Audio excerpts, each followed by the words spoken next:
Good evening, everyone. As the nation nervously watches the partial reboot of businesses in cities across America, some of the numbers and headlines tonight speak to just how deep this crisis has taken us. The number of deaths still climbing at over 1,000 a day, now to over 78,000. Also, the April unemployment report was released, and it was a gut punch. 20 million jobs gone.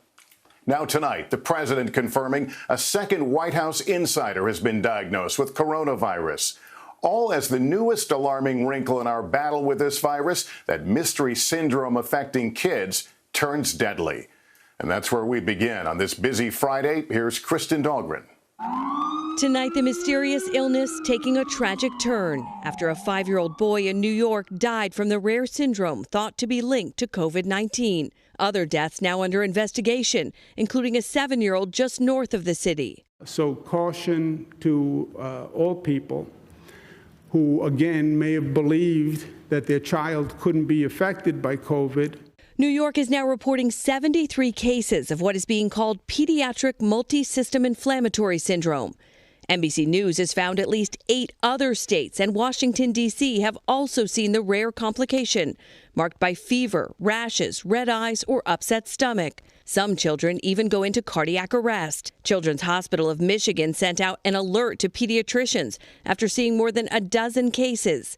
And Louisiana's Ochsner Hospital saw 2 new cases in its ICU this week. It's not going to be something subtle. It's going to be kids who really barely want to communicate with you, have really high fevers. In this new inflammatory syndrome, symptoms can appear weeks after exposure to the virus. The scariest part of it was that nobody seemed to know how COVID or this inflammatory disease are related. Many children, like Jack McMorrow, have no pre-existing conditions and no coronavirus symptoms before developing the inflammation. I couldn't even move. I was in so much pain in my legs. It took 2 tests before Jack came back positive for COVID-19. He spent more than a week in the ICU at New York Presbyterian Columbia. I'm glad to be alive. Like most children affected by the syndrome, Jack recovered. But tonight, he has a warning. Do not overlook this.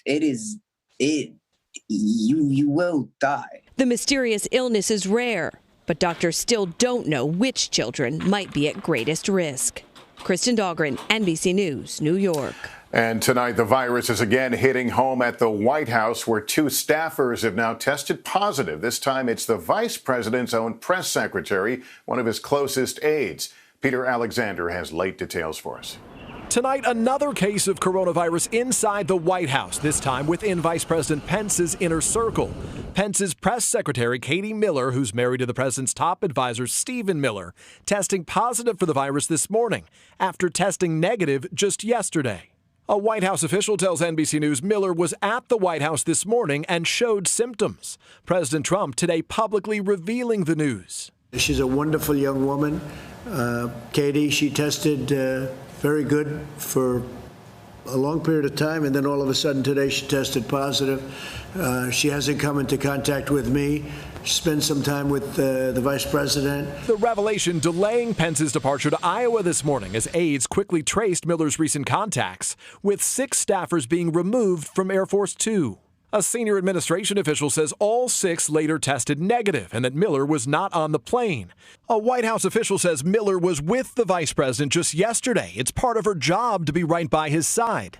Pence tested negative for coronavirus this morning, part of new safety protocols here. The White House now has initiated an effort that the president and I not only will be tested every day, but I think everyone that comes into contact with the president will be tested every day. That new precaution just put in place yesterday after one of the president's military valets, who serves him lunch and Diet Cokes in the Oval Office, tested positive. And President Trump, who's tested negative, says he was last in a room with a valet on Tuesday. The president says valets will now be wearing masks. Earlier today, President Trump visited with veterans, all older than 95, at the World War II Memorial. The president chose not to wear a mask, saying he stayed far away from them, and was later asked why White House staff are not wearing masks either. Well, they are. People that are serving me are. We have not seen anyone wear a mask around you, sir. And on that point, NBC News has learned the White House is just now instituting new protocols requiring those who are close to the president throughout the day to wear face coverings. And an official here says essential staff who had contact with the aides who tested positive will still work in the White House, but be closely monitored. Lester? All right, Peter Alexander, thanks. Now to this historic unemployment disaster. We learned today more than 20 million jobs just last month alone, sending the unemployment rate soaring to almost 15%, a level not seen since the Great Depression. Jolene Kent tonight on the hardship for so many families. Tonight, the largest economy in the world crippled by the coronavirus. I'm basically at my breaking point.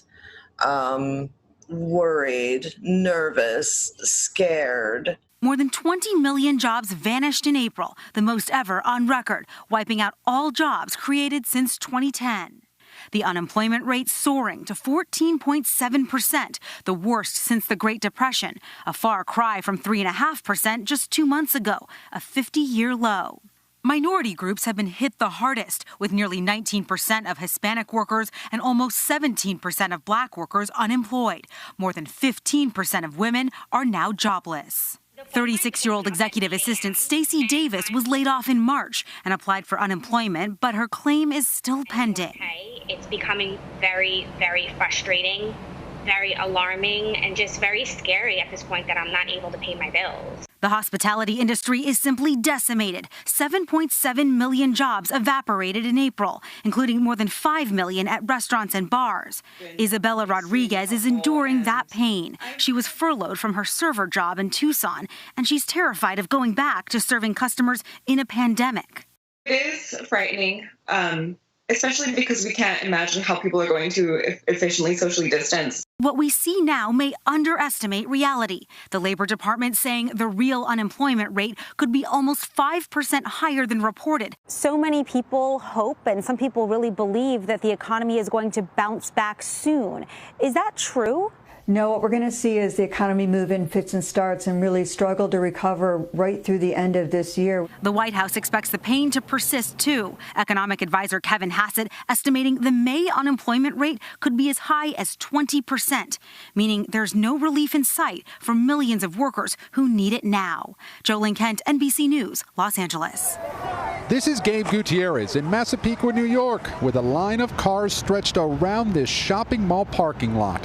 Not for sales. I have 3 of these for you. But for food. The hardest part is you're uncertain. Everything is just so difficult to process daily.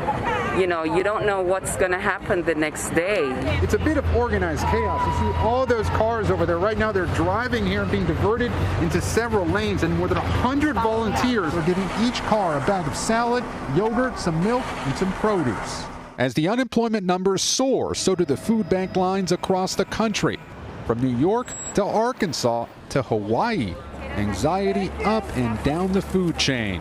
Some farmers, like Dave Fisher in upstate New York, have had to dump their milk since restaurant and school orders have plummeted. That's probably the most frustrating thing that you could ever ask a farmer to do, is to work hard, to grow a crop, and then have no market and have to waste it. We spoke with him from this distribution site, part of the state's new effort to buy products from those farmers upstate and get that food to needy families downstate. People like Allison Welby, who's staying home, taking care of her son who has a disability. She'd never been to a food bank before. What has been the hardest part of living in the age of coronavirus? Everything. You know, the isolation, the not being able to find the supplies that you need. You know, you have your bills piling up, you know, a lot of people out of work. You're uncertain about today or tomorrow. You're just living moment to moment at this point. Organizers here say they fed more than 3,000 households today. They plan to hold another similar event next week. Lester. All right, Gabe Gutierrez, thank you. And with that kind of suffering getting worse, at least some reopening is now going on in most states, but it's a pretty tricky business with COVID cases still increasing in many parts of the country, some states seeing their deadliest days yet. Here's Miguel Almaguer. While more sectors of our economy are beginning to get back to work tonight, the new face of normal is anything but business as usual.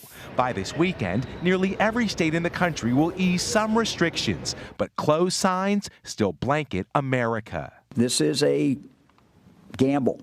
This is a new part of the journey. In Ohio, restaurants, bars, and personal care services open with restrictions. In Arizona, where the state just had its highest daily COVID death toll, hair, nail, and waxing salons can get back to work. At the stroke of midnight, hair salons in Texas welcomed customers. In Mississippi, restaurant owners are worried about their bottom line and who's coming through their front door. I feel like let's just see what it is and open it up and see if it's going to be okay. If it's going to be okay, we'll stay open. After becoming the first state to reopen 2 weeks ago, Georgia has now seen a 40% increase in coronavirus cases. While infections in Iowa continue to climb, today the governor lifted most state restrictions, opening malls, campgrounds, and this Tyson plant, its largest pork center in the country, where more than 1,000 employees tested positive for the virus. In California, where some were actually happy about returning to the DMV, businesses like florists open. But make no mistake about it, much of California is locked down. Shopping centers, restaurants, even office parks may not reopen for months. With tensions rising, in Alabama, a police officer took down a woman who they say became disorderly after refusing to wear a mask. A nation on edge, worried about their wellness and wallets. Miguel Almaguer, NBC News.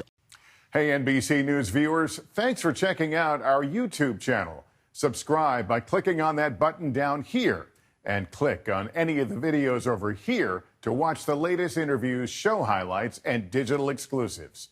Thanks for watching.